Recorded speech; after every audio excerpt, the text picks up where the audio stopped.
ये आकाशवाणी है। नमस्कार श्रोताओं। कहते हैं prevention is better than cure, यानी इलाज से बचाव अच्छा। कोविड से बचाव में वैक्सीनेशन की अहम भूमिका है और देश में राष्ट्रीय टीकाकरण अभियान के अंतर्गत अब तक 47 करोड़ 85 लाख से अधिक लोगों को कोविड वैक्सीन लगाई जा चुकी है। एक अच्छी बात यह है कि देश में स्वस्थ होने की दर 97% से भी ज्यादा हो गई है। कल 38,000 से अधिक रोगी स्वस्थ हुए हैं। वहीं कोविड के 30,000 से अधिक नए मरीजों की पुष्टि हुई है।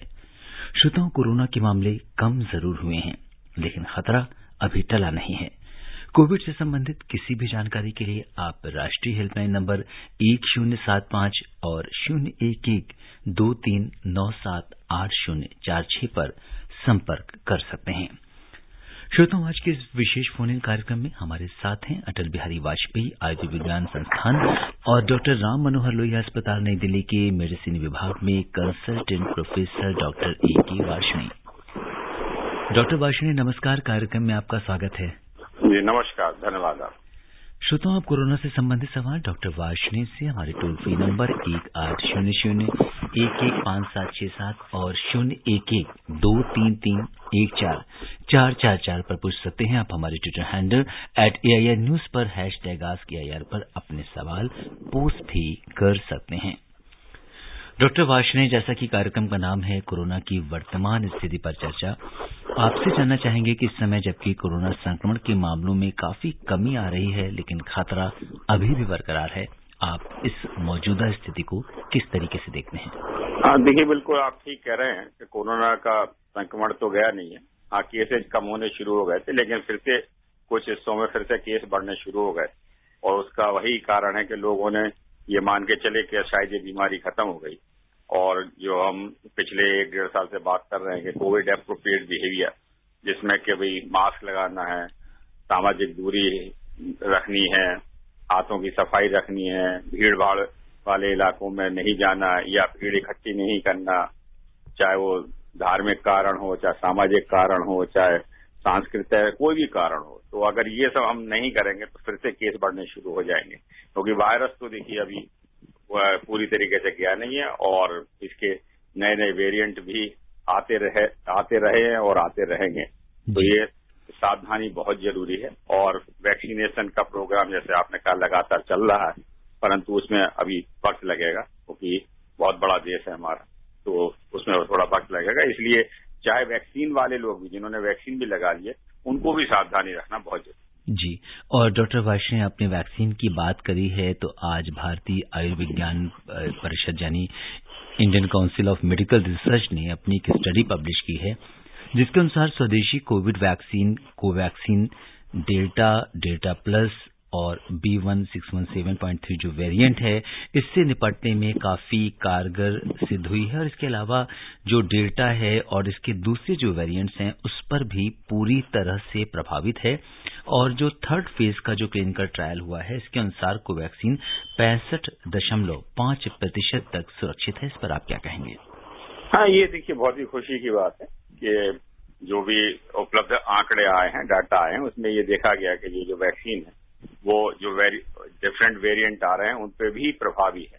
तो ये एक बहुत अच्छी चीज है, क्योंकि देखिए कई जगह हम लोगों ने देखा कि डायरेक्ट थ्रो इन्फेक्शन हो रहे हैं। डायरेक्ट थ्रो इन्फेक्शन का मतलब कि जिन्होंने वैक्सीन लगवा ली है उनको भी इन्फेक्शन हो जा रहा है। तो उसका कारण ये है कि शायद जो वायरस अपना वेरिएंट, अपना जेनेटिक स्ट्रक्चर बदल लेता है और जो नया वेरिएंट होता है वो उस पे जो है या तो जो हार्ड इम्यूनिटी पहले आपको नेचुरल इन्फेक्शन से हुई है वो प्रभावी नहीं है, या जो वैक्सीन से इम्यूनिटी है वो भी प्रभावी नहीं है। तो ये ब्रेक थ्रो इन्फेक्शन के जरूर केस आए हैं, लेकिन वैक्सीन ये पाई गई है प्रभावी। परंतु मैं फिर से आपसे कहता हूं कि देखिए जितनी भी वैक्सीन इस समय भारतवर्ष के अलावा पूरे संसार में उपलब्ध है, कोई भी 100% इफेक्टिव नहीं है। कोई ऐसा हम नहीं कह सकते कि भाई ये 100% है। किसी में वेरिएबिलिटी, किसी में 60% है, 70 है, 80 है, 90 है। तो इसलिए वो कुछ खतरा तो हमेशा रहता है, लेकिन फिर भी जितना प्रोटेक्शन मिल रहा है वो बहुत अच्छी बात है। और हर व्यक्ति को जो कि वैक्सीन का पात्र है और जिसको वैक्सीन उपलब्ध है या जिसको लग सकती है, वो तुरंत ही अपनी वैक्सीनेशन जरूर कराए और इससे काफी हद तक प्रोटेक्शन भी मिलेगा और जो वायरस का स्प्रेड होने में इससे काफी मदद मिलेगी। डॉक्टर वार्ष्णेय, अगर हम देखें तो कई ऐसे राज्य हैं जहां पर जो स्कूल्स हैं उन्हें दोबारा खोला जा रहा है और जो सीनियर क्लासेस हैं स्कूल्स की, वहां पे बच्चे अब दोबारा क्लासेस अटेंड कर पाएंगे कोविड नियमों का पालन करते हुए। लेकिन यहां पर बड़ी इम्पोर्टेंट बात है कि जो स्टूडेंट्स इस समय स्कूल जाएंगे उनको किन बातों का ध्यान रखना है, किस तरह से वो अपने आप को सुरक्षित रख पाएंगे। देखिए, आप बिल्कुल ठीक कह रहे हैं, क्योंकि ये एक कहते हैं कि दुविधा वाली स्थिति सभी के लिए, क्योंकि काफी लंबे समय से जो है स्कूल बंद हैं और जो स्कूल का मैनेजमेंट है एक तरफ वो भी चाहता है कि बच्चे आए, जो पेरेंट्स हैं वो भी चाहते हैं कि बच्चे जाएं, लेकिन सरकारें हर जगह चिंतित दिखी, चाहे पेरेंट्स हों, चाहे बच्चे हों या स्कूल का मैनेजमेंट, सभी को ये चिंता होती है कि जो हमारे बच्चे सुरक्षित जरूर हैं, क्योंकि उनकी सुरक्षा बहुत ज्यादा जरूरी है। ये नुकसान जरूर पढ़ाई का हो रहा है और जो ऑनलाइन पढ़ाई है वो पूरी तरीके से जो नेचुरल एक क्लासरूम की पढ़ाई है उसको रिप्लेस नहीं कर सकती, लेकिन देखिए उससे ज्यादा सभी को चाहिए, क्योंकि देखिए जब बच्चे एक क्लास में बैठेंगे तो एक तो बच्चे छोटे से बड़े सब लेवल के होते हैं, तो जो सेकेंडरी लेवल के बच्चे हैं वो तो ज्यादा समझदार होते हैं, शायद वो मास्क भी लगाएंगे, कुछ दूरियां भी स्कूल वाले जैसे अपना डिस्पर्स करके कर रहे हैं कि या कभी कभी क्लासेस 2 में करेंगे या कुछ कम बच्चों को एक साथ बैठाएंगे, तो कुछ डिस्टेंसिंग भी रखेंगे।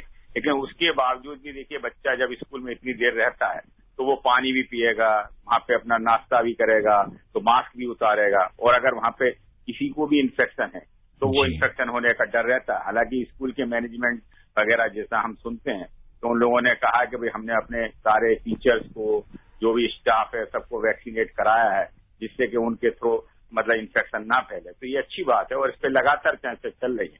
और जहां तक देखिए बच्चों की वैक्सीनें हैं, वो भी कुछ जगह कुछ इंस्टीट्यूट में जो है बच्चों पे भी वैक्सीन का कार्य हो रहा है, 12 से 18 वर्ष के बच्चों पे भी, 6 से 12 वर्ष के बच्चों पे भी और 2 से 6 उन पे भी वैक्सीनेशन की ट्रायल चल रही है। परंतु जब तक वो ट्रायल के रिजल्ट नहीं आते, वो कितनी प्रभावी है, कितनी सुरक्षित है, तब तक ये खतरा तो बना है। तो एक कैलकुलेटिव जो है रिस्क, लेकिन जब भी जो बच्चे जाएं वो ये है कि अगर पेरेंट्स हो सकते हैं तो वो अपने ट्रांसपोर्ट से अगर उन्हें पहुंचाएं तो अच्छा है, क्योंकि अगर हम कॉमन ट्रांसपोर्ट यूज करेंगे तो उसमें इन्फेक्शन का खतरा बढ़ जाता है। स्कूल में लगातार जहां तक है उनको समझाएं कि वो मास्क का ज्यादा से ज्यादा उपयोग करें, जितने बच्चों के बीच में दूरी जो भी पॉसिबल हो सकती है वो हो सकती है, और बच्चों को जो टीचर्स वगैरह हैं उनको ये देखना है कि भाई जो भी भोजन वगैरह वो अपनी अपनी जगह करें। ये ऐसा ना हो कि भाई आपने छुट्टी कर दी या भोजन का समय कर दिया, फिर वो सब बच्चे आपस में मिल रहे हैं और आपस में मिलकर फिर वो नेचुरली बैठ, वो ना करें। ये है कि भाई स्कूल में अपनी सीट पे ही आप पानी पी लें, भोजन कर लें, तो जितना पॉसिबल प्रिकॉशन रख सकते हैं वो रखें। और डेफिनेटली कुछ स्टेट में जब इन्फेक्शन कम हुआ तो हर एक का ये होता है कि हम ये कोशिश कर सकते हैं, लेकिन इस पे भी अभी देखिए चर्चाएं चल रही हैं और फिर आगे वाला समय बताएगा आके, क्योंकि अगर फिर से मान लीजिए ये इन्फेक्शन बढ़ा या बच्चों में इन्फेक्शन हुआ तो फिर से हमें रोकनी पड़ेगी, परंतु इसका स्पष्ट जवाब दे पाना कि भाई वो कितना सुरक्षित होगा, लेकिन सावधानियां अगर हम रखेंगे तो शायद हम ये काम कर सकते हैं। और अगर कुछ समय के बाद वैक्सीन उपलब्ध हो गई बच्चों के लिए भी और वो सुरक्षित और प्रभावी है तो फिर ये बात ज्यादा अच्छी बन जाएगी। जी बिल्कुल। और डॉक्टर वार्ष्णेय, एक आपसे और बात साझा करना चाहेंगे। Institute of mathematical sciences IMS की एक स्टडी आई है जिसमें ये कहा गया है कि जितने मेट्रोज हैं उसमें मुंबई और पुणे को छोड़कर जो R काउंट है उसकी वैल्यू 1 से ज्यादा आई है, जो कि चिंताजनक है। आपसे ये जानना चाहेंगे कि R वैल्यू क्या है या R काउंट क्या है और इससे हम कैसे पता लगाते हैं कि किसी वायरस का जो इन्फेक्टिव रेट है या ये किस तरह से हमें बताने में सहायक होता है। हाँ, देखिए R वैल्यू का मतलब होता है रिप्रोडक्शन नंबर। रिप्रोडक्शन का मतलब है कि जो वायरस में जैसे एक व्यक्ति है वो एक व्यक्ति कितने लोगों को और इन्फेक्ट कर सकता है, तो वो अगर 1 से ज्यादा होता है तो इसकी मैंने चिंता का विषय है कि जो वायरस एक व्यक्ति को हुआ तो वो उससे ज्यादा व्यक्तियों को इन्फेक्ट कर सकता है, एक समय में 2 को कर सकता है या 1 से ज्यादा व्यक्ति को, तो वो चिंता का, क्योंकि पीछे जो है R वैल्यू 1 से नीचे घट के आ गई थी तो वो एक थोड़ा सा चिंता उससे कम हुई थी। तो जब भी R वैल्यू बढ़ती है, अगर 1 के ऊपर होता है, इसका मतलब है कि वायरस जो है एक व्यक्ति 1 से ज्यादा व्यक्तियों को इन्फेक्ट कर सकता है, और जब ये चेन लंबी चलती है तो वो इन्फेक्शन का रेट बढ़ता चला जाता है। अभी आप जैसे कुछ जगह आप देखिए कि R जो रिप्रोडक्शन वैल्यू है, जो इन्फेक्शन रेट है, वो 10% के ऊपर भी पहुंच गया, तो वो बहुत ही ज्यादा चिंता की बात है। अभी पीछे जैसे दिल्ली की बात करें तो इन्फेक्शन रेट काफी कम आ गया था, लेकिन अब फिर बढ़ना शुरू हो गया। तो ये वही चीज है कि अगर हम सावधानी नहीं रखेंगे, लगातार सावधानी रखने की जरूरत है, लगातार कोविड एप्रोप्रिएट बिहेवियर को अपनाने की जरूरत है, और जैसे जैसे हमारा वैक्सीनेशन बढ़ता चला जाएगा तो उसी तरीके से शायद हम और ज्यादा जो है वो अपने को पाएंगे कि भाई ये हम बीमारी से निजात पा सकते हैं या ज्यादा से ज्यादा लोग उससे बच सकते हैं। तो जब तक इस होने में वक्त लगेगा, क्योंकि देखिए सरकार ने भी जो अपने डाटा दिए हैं या जो बताया है कि भाई दिसंबर तक ये जो वैक्सीनेशन की प्रक्रिया वो पूरी हो पाई, तो जब तक वैक्सीनेशन की प्रक्रिया उन लोगों में जो ये भी 18 से ऊपर वाले व्यक्ति जी, और अगर बच्चों के लिए भी ये वैक्सीनेशन आ गई तो फिर बच्चों के भी हमारे करीब 30 करोड़ के लोग हैं, तो उसमें फिर कुछ वक्त और लगेगा। तो ये एक लंबी प्रोसेस है, सतत प्रक्रिया है, और हमें किसी भी लेवल पे, पर्सनल लेवल पे सरकारें लगातार जो है वो आपको गाइडेंस दे रही हैं, लगातार हर लेवल पे रिक्वेस्ट हो रही है, डॉक्टर हर लेवल पे लगातार सुझाव दे रहे हैं, पेरेंट्स भी या समाज में भी काफी हद तक जागरूकता आई है, लेकिन फिर भी काफी लोग जो है वो नहीं जागरूक होते। और ये सबसे बड़ा मान के चलिए कि ये इन्फेक्शन बहुत ही हाईली इन्फेक्शस वायरस है। अगर एक व्यक्ति को वायरस है और उसने मास्क नहीं लगाया और दूसरा व्यक्ति जो उसके संपर्क में आता है 5 सेकंड में और उसने भी मास्क नहीं लगाया, तो वायरस का इन्फेक्शन होने की संभावना लगभग 100%। जी, तो ये बड़ी महत्वपूर्ण बात आपने हमारे श्रोताओं से साझा की कि ये जो R वैल्यू है इसको कम रखना है, इसके लिए हमको कोविड अप्रोप्रिएट बिहेवियर का पालन करना होगा, मास्क लगाना होगा, ताकि एक व्यक्ति से दूसरे व्यक्ति में संक्रमण न फैल सके। जो श्रोता हमसे अभी भी जुड़े हैं उन्हें बता दें कि कोरोना जागरूकता श्रृंखला के आज के इस विशेष कार्यक्रम में हिस्सा ले रहे हैं अटल बिहारी वाजपेयी आयुर्विज्ञान संस्थान और डॉक्टर राम मनोहर लोहिया अस्पताल नई दिल्ली के मेडिसिन विभाग में consultant professor doctor A.K. Varshney. आप हमारे विशेषज्ञ से हमारे स्टूडियो के टोल फ्री नंबर 1800-115767 पर कोरोना से जुड़े सवाल पूछ सकते हैं। और अब हम रुक करते हैं फरीदाबाद का। आज के हमारे फर्स्ट कॉलर प्रेम सागर जी हैं, उनसे बात करते हैं। प्रेम सागर जी नमस्कार।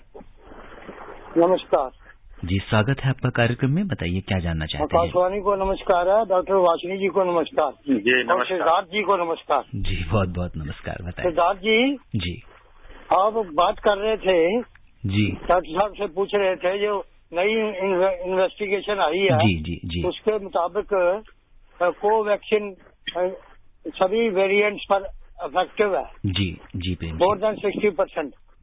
तो क्या कोविशील्ड इफेक्टिव नहीं है? वो उस पर डॉक्टर वार्ष्णेय जी से पूछना चाहूंगा। कोविशील्ड का चर्चा नहीं हुआ। ये बहुत अच्छा सवाल है आपका। सभी जगह की वैक्सीन के आंकड़े लगातार आते रहते हैं और लगातार इसमें स्टडी चलती रहती है, चाहे वो कोवैक्सीन, चूंकि हमारे भारत की वैक्सीन बनाई हुई है प्योर, मतलब, और जो कोविशील्ड है वो भी भारत में बन रही है, लेकिन जो टेक्नोलॉजी है वो विदेश की है, इंग्लैंड की टेक्नोलॉजी है, एस्ट्राजेनेका की वैक्सीन है ये, और उन्होंने ऑक्सफोर्ड यूनिवर्सिटी के साथ मिलकर जो रिसर्च की थी उसका हमारे जो है कंपनियां सीरम इंस्टीट्यूट बना रही है, और बाकी मॉडर्ना, फाइजर जो वैक्सीन है वो अमेरिका में उपलब्ध है। तो सभी जगह आंकड़े देखे गए हैं, और ये डेल्टा प्लस जो वेरिएंट है उस पर ये देखा गया है कि वैक्सीन जो है वो जो पहली वाला डेल्टा था उसके मुकाबले कम प्रभावी है। किसी में 50% है, किसी में 60% है, किसी में 70% है, जबकि पहले जो वैक्सीन के आंकड़े आए थे वो 70 से लेकर 90% तक आए थे। तो ये जो दूसरा वेरिएंट आया उस पर प्रभावी तो है लेकिन कम प्रभावी है, और ये जो दूसरा वेरिएंट है डेल्टा प्लस, ये ज्यादा इन्फेक्शस भी है, जो मतलब अगर एक व्यक्ति को है तो उससे दूसरे को फैलने की संभावना बहुत कम हो रही। लेकिन जो कुछ भी उपलब्ध है, मतलब देखिए जितनी भी 100, मैंने पहले भी कहा कि पहली वाली कोई सी भी वैक्सीन किसी भी वायरस पर 100% इफेक्टिव नहीं है, तो जितनी भी एफिकेसी है उसे हम इस चर्चा में ना जाके कि ये 50% है, 60% है, ये वो चीज है कि भाई देखिए अगर आप सड़क पे जा रहे हैं तो सड़क पे जाने में अगर आपको कहा जाए कि भाई सेफ तरीके से सब लोग ड्राइविंग करें, तो जब सभी सेफ ड्राइविंग करेंगे तो सड़क पे दुर्घटना की संभावना कम हो जाती है। 100% कम नहीं होती, काफी कम हो जाती है। लेकिन अगर आप ये कहेंगे नहीं साहब दुर्घटना फिर भी होगी 30-40%, तो फिर तो मैं सेफ ड्राइविंग करूंगा ही नहीं, जब होनी ही है दुर्घटना तो होने दो, तो वो चीज गलत। अगर वैक्सीन हमारी चाहे जितनी भी प्रभावी है, हमें उस डिस्कशन में न जाके वैक्सीन अगर हमें मिल रही है तो हमें जरूर लगवानी चाहिए, और सभी वैक्सीन प्रभावी भी हैं, उपयोगी भी हैं, और उनके कोई साइड इफेक्ट मेजर नहीं है। तो जो भी वैक्सीन उपलब्ध है, जिसको भी जहां उपलब्ध है वो जरूर लगवाए, इसमें भ्रम की स्थिति होने की संभावना बिल्कुल जरूरत नहीं। डॉक्टर वार्ष्णेय, आपने उदाहरण देकर जिस तरीके से हमारे श्रोताओं को समझाया है, तो मुझे लगता है कि किसी के मन में अगर कोई दुविधा, कोई असमंजस या भ्रम रहा होगा तो वो जरूर निकल गया होगा। और अब हम रुक करते हैं मध्य प्रदेश में शिवपुरी का, जहां से यशवंत जैन जी हमारे साथ कार्यक्रम में जुड़ गए हैं। यशवंत जी नमस्कार। सिद्धार्थ सिंह जी नमस्कार। जी बहुत बहुत नमस्कार, स्वागत है आपका। जैसा कि आप काफी दिनों से आकाशवाणी के माध्यम से लोगों को प्रेरित कर रहे हैं कि आप वैक्सीन लगवाएं जी, तो अब ये स्थिति है कि वैक्सीन लगवाने के पीछे लड़ाई तक हो रही है। जी बिल्कुल, लोगों में इतना उत्साह है कि अब वैक्सीन लगवाने के लिए आने लगे लोग जी। अब मगर उसका एक बात और है कि वैक्सीन लगाने के बाद में जो साइड इफेक्ट होती हैं, जैसे बालों का झड़ना करना और शरीर में दर्द होना, तो इसके लिए भी हमको बताएं। और एक जीका वायरस करके जो है उसके भी कुछ केस आए, एक आध दो जी। तो डॉक्टर साहब से हम चाहेंगे कि इसके बारे में हमको बताएं कि प्रकार हम अपने वो। जी डॉक्टर वार्ष्णेय, देखिए इनकी बात में संदेश भी था और सवाल भी था। अब सवाल पे आते हैं। देखिए, मैं अभी बता रहा हूँ कि देखिए ज्यादातर वैक्सीन में बहुत हल्के दुष्प्रभाव होते हैं। यहाँ पे आपने वैक्सीन लगी है, वहाँ पे आपको 1-2 दिन दर्द हो सकता है, किसी किसी को मामूली बुखार होता है, लगभग 99-100 डिग्री के बुखार हो सकता है, थोड़ा सा मांसपेशियों में दर्द होता है। इसके अलावा देखिए जितनी भी वैक्सीन है वो सभी सेफ पाई गई है, कोई मेजर साइड इफेक्ट नहीं है। हाँ, ये है कि जो कोवैक्सीन है उसके तो लगभग कोई अभी तक बहुत ही बिल्कुल ही कोई दुष्प्रभाव नहीं आए। जो कोविशील्ड के हैं उसमें जरूर ये देखा गया कि 10 लाख लोगों में से एक बंदे को, एक आदमी को सीवियर एनाफाइलेक्सिस रिएक्शन या कुछ क्लॉटिंग डिसऑर्डर पाए गए, पर वो हमारे इंडिया में फॉर्चुनेटली वो भी नहीं है जो विदेशों में ज्यादा पाए गए। तो ये वैक्सीन देखिए सभी जो दोनों वैक्सीन मिल रही है भारत में वो बिल्कुल निश्चिंत होकर लगाएं। इसके अलावा देखिए अगर कोई आपको ये भ्रम में डालता है कि इससे किसी तरीके का और कोई नुकसान हो जाएगा, वो बिल्कुल आप निश्चिंत मत बिल्कुल चिंता करिए, क्योंकि ऑलरेडी जैसे आपने कहा 40 करोड़ से भी ज्यादा लोगों को वैक्सीन लग चुकी है और किसी में भी कोई मेजर दुष्प्रभाव इंडिया में नहीं आया। तो दोनों वैक्सीन जो कोविशील्ड है, कोवैक्सीन है, बहुत ही सुरक्षित हैं, प्रभावी वो हैं तो डेफिनेटली 100% नहीं है, लेकिन 70-80% जितनी भी प्रभावी हैं तो वो कुछ ना कुछ हमें फायदा देंगी।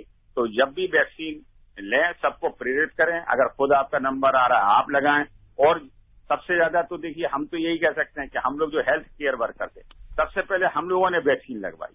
खुद मैंने जो है सबसे पहले जब जनवरी और फरवरी में वैक्सीन थी उस समय लगवाई, तो हमारे सारे स्टाफ, जैसे इतना बड़ा हमारा अस्पताल है, सबको हमने वैक्सीन लगवाई और किसी को भी कोई नहीं है। तो यही एक कॉन्फिडेंस बहुत देता है कि जो फ्रंट लाइन वर्कर हैं, हेल्थ केयर वर्कर हैं, सबसे पहले उन्होंने ही शुरुआत करी, वही आगे हैं फ्रंट में, और उन्होंने खुद उदाहरण दे के दिखाया कि ये बहुत सुरक्षित है वैक्सीन। और हम लोगों ने ये पाया कि जब से हमारे स्टाफ को वैक्सीन लगी तो इन्फेक्शन का रेट बहुत कम हो गया, और जिन लोगों को इन्फेक्शन हुआ भी वो सीरियस नहीं हुए, बहुत मामूली सा उनको इन्फेक्शन हुआ। कोई किसी भी व्यक्ति को जो प्रभावित हुआ उसे ऑक्सीजन की जरूरत नहीं पड़ी, आईसीयू एडमिशन की जरूरत नहीं पड़ी, और बहुत ही जल्दी वो ठीक हो गया अगर इन्फेक्शन हुआ भी। तो इसलिए वैक्सीन से बिल्कुल ना डरें। कोई भी आदमी जो भ्रम फैला रहा है उसको कहें कि नहीं, भ्रम की स्थिति में ना जाएं। किसी भी तरीके से जो गवर्नमेंट की ऑफिशियल वेबसाइट है, मिनिस्ट्री की, आईसीएमआर की वेबसाइट है, वहां पे अध्ययन करें, या जो भी हमारी जागरूक संस्थाएं हैं उनसे बात करें। लोग पब्लिक में एक दूसरे को भ्रम फैलाने की स्थिति से बचें। जी डॉक्टर वार्ष्णेय, बहुत महत्वपूर्ण संदेश आपने दिया कि जो जानकारी है या जो सोर्स ऑफ इंफॉर्मेशन है वो बहुत वैलिड होना चाहिए, वो बहुत ऐसा होना चाहिए जहां से तथ्यों की सही जांच की जा सके। और अब रुक करते हैं दिल्ली से, जहां से हमारे साथ प्रेम गर्ग जी जुड़ गई हैं। प्रेम जी नमस्कार। नमस्कार सर जी, बहुत बहुत स्वागत है आपका कार्यक्रम में। नमस्कार जी। हाँ जी डॉक्टर साहब, मैंने मार्च में 9 मार्च में मैंने वैक्सीन लगवाई थी फर्स्ट डोज। उसके बाद अप्रैल में मुझे लास्ट वीक में कोविड हो गया, और उसके बाद मुझे अब ठीक होने के बाद मई में ठीक हो गया, लेकिन मेरे टांगों में दर्द अभी नहीं जा रहा। मुझे आर्थराइटिस पहले से ही था, मैंने स्टेरॉइड वगैरह भी खाए थे 1 वीक, 4 mg और 8 mg के। हाँ देखिए, ये कुछ जरूर है कि कुछ व्यक्तियों में जिनमें कोविड हुआ है उनमें जिसको हम कहते हैं पोस्ट कोविड सिम्टम या लॉन्ग कोविड, काफी समय तक हमने लोगों ने देखा है कि मसल्स में दर्द, ज्वाइंट में पेन, कुछ हार्ट की धड़कन बढ़ना, कुछ ब्लड प्रेशर के चेंजेस, कुछ की खांसी बना रहना, ऐसे बहुत से लक्षण पाए गए हैं जो लंबे समय तक। तो अगर उसमें बहुत ज्यादा तकलीफ है तो एक बार फिर से आप अपने जो डॉक्टर हैं उनको कंसल्ट कर लें। अगर कुछ आवश्यक होगा तो फिर से वो टेस्ट कर सकते हैं और जरूरत की दवाएं दे सकते हैं। क्योंकि आपको पहले भी आर्थराइटिस रही है तो शायद ये आपको ज्यादा तंग कर रही है, परंतु इसके लिए हमारे पास दवाएं उपलब्ध हैं। परंतु जब तक आप पूरी तरीके से जांच न कराएं तब तक स्वयं में दवाएं ना लें, चाहे वो पेन किलर हो या स्टेरॉइड्स हो या और भी कोई दवा है। आप तुरंत ही अपने नजदीकी स्वास्थ्य केंद्र पर जाएं या जिस डॉक्टर के पास जाते हैं वो आवश्यक जांच करने के बाद आपको जरूर दवाएं देंगे। और लॉन्ग कोविड के सिम्टम से जरूर आराम मिलता है दवाइयों से। हाँ, ये है कि सिम्टम हम लोगों ने देखे हैं कि कुछ लोगों में 3 से लेकर 6 महीने तक भी जो उसके प्रभाव है वो देखा जा रहा है कोविड होने के बाद। जी, और अब हम रुक करते हैं दिल्ली का, जहां से अनिल जी हमारे साथ कार्यक्रम में जुड़ गए हैं।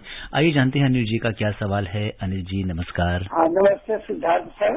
जी, बहुत बहुत नमस्ते, बताइए क्या जानना चाहते हैं। डॉक्टर साहब को भी नमस्ते। जी नमस्कार सर, मेरा एक सवाल तो ये है कि ये जो डेल्टा प्लस की जो चर्चा हो रही है जी, तो ये जो इससे पहले डेल्टा था अप्रैल मई में, तो ये क्या उससे ज्यादा इसका फैलाव तेज है या वैसा ही है, एक तो ये जानना चाहते हैं जी। और दूसरा है कि अगर मान लीजिए दूसरी डोज की बात हो रही कि दोनों डोज लगने के बाद व्यक्ति ज्यादा सुरक्षित है, तो जिनको एक डोज लगी है तो क्या उनको भी कुछ रक्षा हो पाएगी? ये जो सवाल है। बहुत ही अच्छे सवाल है। डेफिनेटली, जैसे हमने चर्चा के शुरू में ही कहा था, शायद आपने चर्चा का हमारा शुरू का हिस्सा नहीं सुना, कि जो डेल्टा प्लस वेरिएंट है वो पुराने वेरिएंट के हिसाब से जो है वो थोड़ा सा ज्यादा इन्फेक्शस पाया गया। इसका मतलब कि वो जल्दी से एक से दूसरे को फैल जाता है और उसमें जो है वो रेस्पिरेटरी लक्षण या निमोनिया के लक्षण भी ज्यादा पाए गए हैं। तो डेफिनेटली ये थोड़ा सा सीरियस इन्फेक्शन है पुराने के मुकाबले। और जैसा आपने कहा कि एक वैक्सीन के बाद भी देखिए हमारा इम्यून सिस्टम एक्टिव हो जाता है।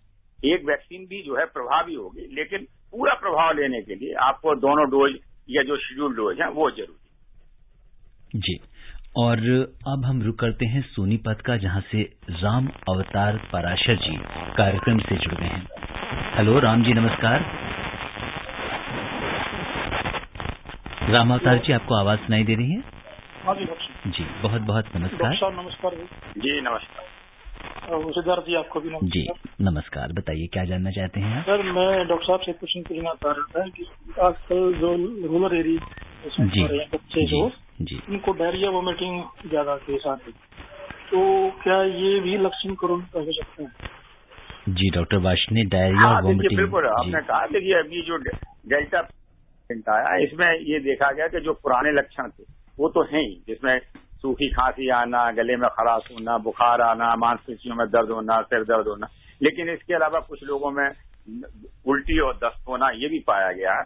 और जैसे हमने पहले कहा कि कुछ लोगों में गंध जैसे चली जाती है, आपकी सूंघने की शक्ति चली जाती है या आपका स्वाद चला जाता है, तो ये भी लक्षण है। कुछ लोगों में जो है न्यूरोलॉजिकल भी प्रॉब्लम पाई गई है, यहाँ पे के एक आध हमारी जो है नर्व वगैरह भी डैमेज हुई है, फेशियल पाल्सी वगैरह ऐसे लक्षण भी पाए गए। तो कुछ जरूर डिफरेंट लक्षण पाए गए, परंतु मोटे तौर पे ये लक्षण कम लोगों में होते हैं। ज्यादातर केस में वही होता है कि खांसी बुखार होती है और फिर वो अगर वायरस वहां नहीं रुकता तो निमोनिया हो जाता है और जिसमें सांस लेने में तकलीफ हो जाती है, ऑक्सीजन लेवल कम होने लगता है और वही एक चिंता का विषय है। क्योंकि देखिए बाकी जो लक्षण है वो इतने सीरियस नहीं होते। जो असली सीरियस होता है जो वायरस में, वो होता है जब निमोनिया हो जाता है और निमोनिया के बाद हमारा ऑक्सीजन लेवल गिर जाता है। वो स्टेज सीरियस वाली होती है जिसमें कि हमें आईसीयू में भर्ती होना पड़ता है, ऑक्सीजन की जरूरत पड़ती है। अगर उसमें भी समय पे उचित इलाज ना हो तो वेंटिलेटर पे भी जाना पड़ता है। और जैसे पहले दुर्भाग्यवश लगभग 2% व्यक्तियों की मृत्यु हुई थी, तो वो उन्हीं लोगों की मृत्यु हुई थी जो वेंटिलेटर पर चले गए थे, लेकिन 98% उस समय भी उभर गए थे। और अब ये इन्फेक्शन रेट काफी कम हो गया है, लेकिन हमें लगातार, जैसे मैं बार बार कहता हूँ, सावधानी बिल्कुल नहीं छोड़नी, लगातार सावधान रहना है जब तक कि ये वैक्सीनेशन का कार्यक्रम पूरा ना हो जाए और ये वायरस का संक्रमण हमारे बीच से खत्म ना हो। जी, और अब हम रुक करते हैं दिल्ली में लूनी का, जहां से मोहम्मद यामीन जी हमारे साथ कार्यक्रम में जुड़ गए हैं। यामीन जी नमस्कार। सर नमस्कार जी, डॉक्टर साहब को नमस्कार जी नमस्कार। बहुत बहुत स्वागत सर। मैं ये जानना जी। चाह रहा था, जैसे कि हमने वैक्सीन वगैरह लगवाई, हमारे कुछ नहीं हुआ, न सर दर्द न बुखार, कुछ नहीं हुआ। लोग कहते हैं वैक्सीन ने असर ही नहीं करा। एक तो ये जानना चाह रहा था, और ये जानना चाह रहा था बच्चों की वैक्सीन कब तक आ जाएगी? हाँ, देखिए आपका जो सवाल है वो उसमें बिल्कुल डरने की जरूरत नहीं है, क्योंकि देखिए वैक्सीन ये नहीं है कि हर एक में, कई लोगों को ये भ्रम है कि अगर हमें बुखार नहीं आया, अगर हमारे शरीर में दर्द नहीं हुआ तो इसके माने वैक्सीन प्रभावी नहीं है। नहीं, बिल्कुल ये गलत सोच है।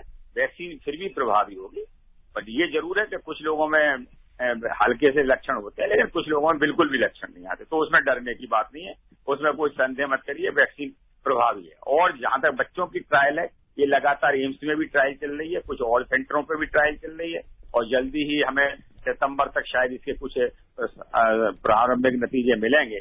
अगर वो सुरक्षित पाए जाते हैं और उसमें कोई प्रभावी भी है और सुरक्षित भी है, तो फिर हम बच्चों को उसका वैक्सीकरण भी शुरू हो जाएगा। जी, और अब हम रुक करते हैं झज्जर का, जहां से श्री ओम जी हमारे साथ कार्यक्रम में जुड़ गए हैं। श्री ओम जी नमस्कार।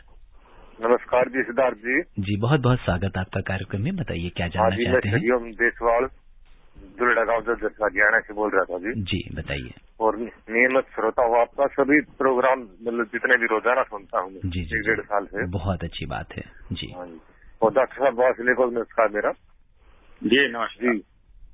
मेरा सवाल ये था जी कि जो मान लीजिए कोरोना किसी को पहले 2-3 महीने में हो गया पहले, और वो ठीक भी हो गया, तो वो उसको आगे कितना मतलब आगे हो सकता है, कितना मतलब सेम और दोबारा हो सकता है?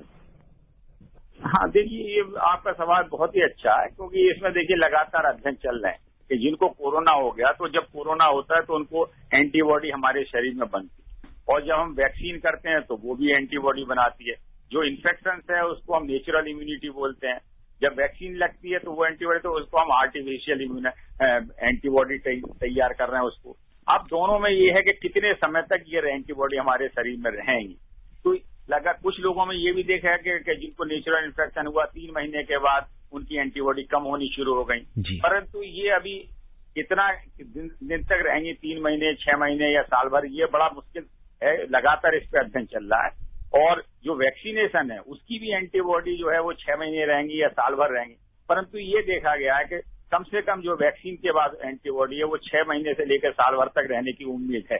इसी तरीके से जो नेचुरल इन्फेक्शन है उसकी भी इम्यूनिटी कम से कम जो है 3 से 6 महीने तक रहने की उम्मीद है, परंतु इस पर लगातार अध्ययन चल रहा है। इसलिए मैं बार बार कह रहा हूँ कि चाहे आपको नेचुरल कोरोना हो गया हो या आपने वैक्सीन लगवा लिए, जब तक ये वायरस के केसेस कम नहीं हो रहे तब तक आप ये मानिए चलिए कि आपको दोबारा भी इन्फेक्शन हो सकता है। इसलिए जो कोविड एप्रोप्रिएट बिहेवियर है उसको बिल्कुल नहीं छोड़ना। आपको चाहे पहले इन्फेक्शन हुआ हो या आपने वैक्सीन लगवा ली है, आपको वही बिहेवियर रखना है जब तक इस साल के एंड तक या अगले साल तक भी, अगर संभव है तो शायद इस साल के एंड तक ये वायरस अगर हमारा पीछा छोड़ दे, अगर हमारा सबका वैक्सीनेशन हो जाए। लेकिन जब तक ये केसेज बंद नहीं हो जाते पूरे देश से आने, तब तक हमें इसका सुरक्षा अपनी करनी बहुत आवश्यक है। बिल्कुल। और डॉक्टर लापरवाही जी, अब समय इजाजत नहीं दे रहा कि हम इस चर्चा को आगे बढ़ाएं। आप कोविड-19 के इस विशेष कार्यक्रम से जुड़े और आपने श्रोताओं के प्रश्नों का उत्तर दिया, हमसे चर्चा की, आपका बहुत बहुत धन्यवाद और आभार। धन्यवाद। श्रोताओं, आप स्वस्थ और खुशहाल रहें, इसी कामना के साथ दीजिए मुझे अनुमति। नमस्कार। कोविड-19 विशेष कार्यक्रम के अंतर्गत अभी आप सुन रहे थे कोरोना वायरस संक्रमण की वर्तमान स्थिति पर चर्चा, जिसे प्रस्तुत कर रहे थे आकाशवाणी संवाददाता सिद्धार्थ सिंह। इस कार्यक्रम में आमंत्रित स्वास्थ्य विशेषज्ञ थे राम मनोहर लोहिया अस्पताल नई दिल्ली के डॉक्टर A.K. वार्ष्णेय। ये कार्यक्रम आकाशवाणी के समाचार सेवा प्रभाग द्वारा प्रस्तुत किया गया। इसे आप हमारे mobile app news on AIR और YouTube channel news on AIR official पर भी सुन सकते हैं। इस कार्यक्रम के संबंध में अपनी प्रतिक्रिया आप हमें ईमेल कर सकते हैं। पता है airnsdtalks@gmail.com। ये कार्यक्रम फिर से सुनने के लिए लॉग ऑन करें हमारी वेबसाइट newsonair.nic.in।